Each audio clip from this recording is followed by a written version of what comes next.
Well, the House Subcommittee on Natural Resources was the site of a hearing today on a bill 3 years in the making.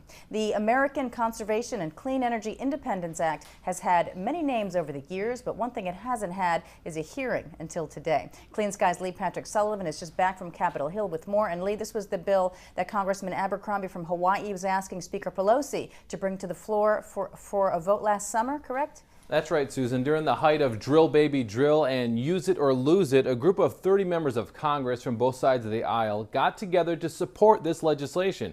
It was never brought to the floor, but now with the campaign slogans put away at least for another year, this bill looks like it will get a markup and even perhaps a vote. The House Subcommittee had the bill's authors as their first witnesses, trying to answer lawmakers' questions on why the American Conservation and Clean Energy Independence Act should be marked up and voted on. The bill would increase domestic production of energy and put a portion of the profits from fossil fuels into research and renewables, among other things. And Chairman Jim Costa says the increased tax revenue alone is a good reason for the passage of the bill. The second largest source of revenue to our nation's treasury, outside of the taxes that all of us pay, is the money that is received in the royalty payments for the extraction of energy, primarily oil and natural gas, from public lands in this country, both onshore and offshore.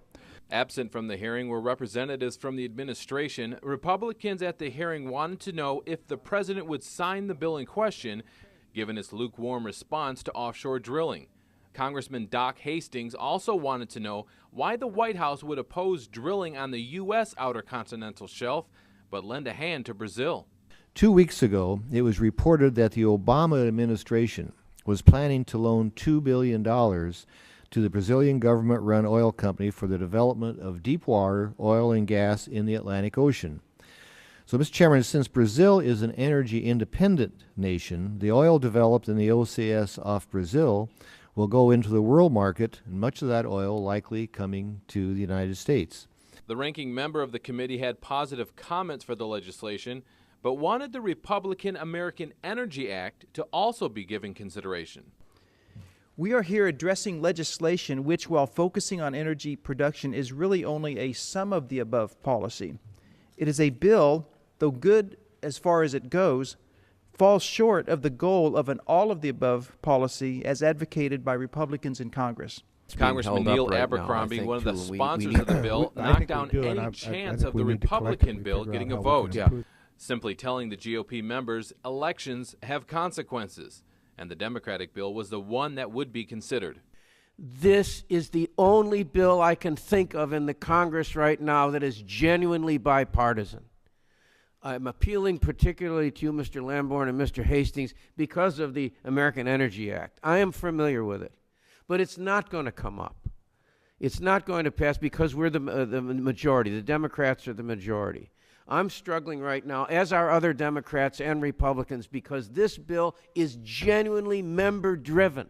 The bill is co-sponsored by Republican Tim Murphy of Pennsylvania, and he's concerned with the lack of focus on energy independence this summer compared with 2008. He says the time is now to act. If we end up going to sleep again and we end up where we did in the 1970s, we were panicked because America was importing 40% of our oil and now we're over 60%, we end up playing into the hands of every other country who can basically dangle us from their marionette strings. And Susan, representatives from the Department of Interior were invited to the hearing, but no one showed up. So did DOI give any reason, Lee, for being a no-show?